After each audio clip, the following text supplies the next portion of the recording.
Good evening, friends. This week we will be commencing with the fourth volume. Some might consider it to be the fourth volume of the 5 books of Moses, and yet, from a Kabbalistic point of view, as mentioned in the Zohar, it might be the fourth of 7 books of Moses. And this is the beginning of the fourth book, Bamidbar, commonly known as Numbers.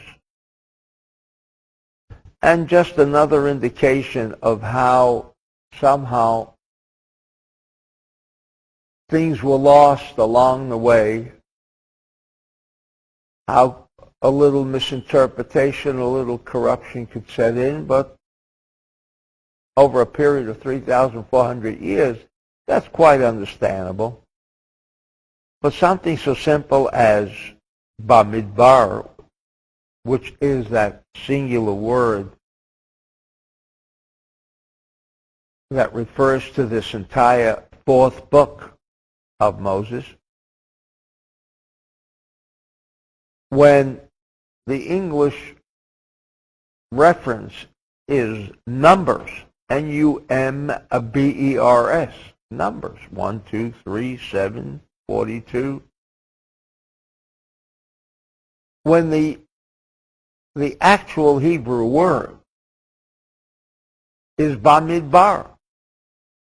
And I think anyone who's somewhat familiar with the Hebrew language knows that the word midbar means desert. As it says, Bamidbar Sinai, in the Sinai desert. That word has always been translated as desert. Now, why in the world would someone come along and tell us that, well, when you're talking about something as famous as the books of Moses, tell us that Bamidbar, translated into English, means numbers? That was the same question I raised on Leviticus, the name given in Leviticus, and of course, the book of Exodus, Shemot. Shemot means names. Whoever thought up of the idea that the name should be appropriately in English? Exodus? I'll never know. Yes, it might give us a description of what was going on in this entire second book of Moses, referring to the Exodus. But so what? It's still not the word Shemot. And how do you go on to provide a translation or an interpretation which is totally divorced, totally incongruous with the word that you're translating? And so too here. The word is Bamidbar, in the desert, in the Sinai desert, Bamidbar Sinai. And then we go on to Numbers. But the answer is rather quite simple.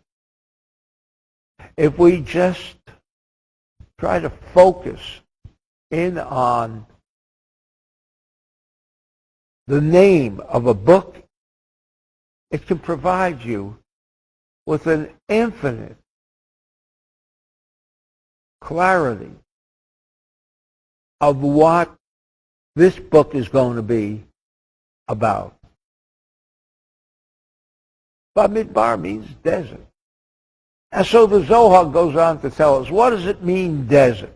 What's the implication of the desert? And so this remarkable Zohar tells us that if you want to know where the central concentration of Satan,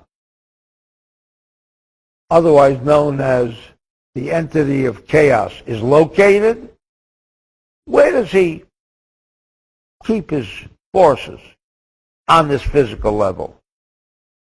Where does he concentrate his efforts? And from where does the chaos and suffering, pain that man endures, today the entire planet endures, vegetation no longer furnishing us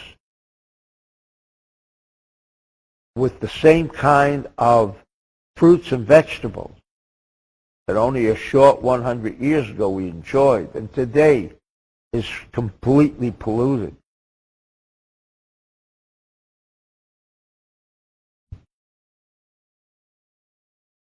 Where?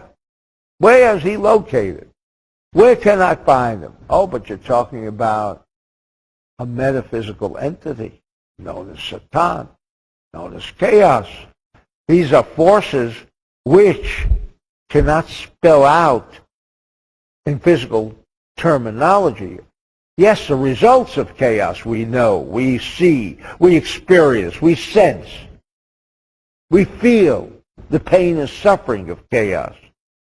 But instrument known as chaos, that bloody immaterial instrument, where is it? Immaterial.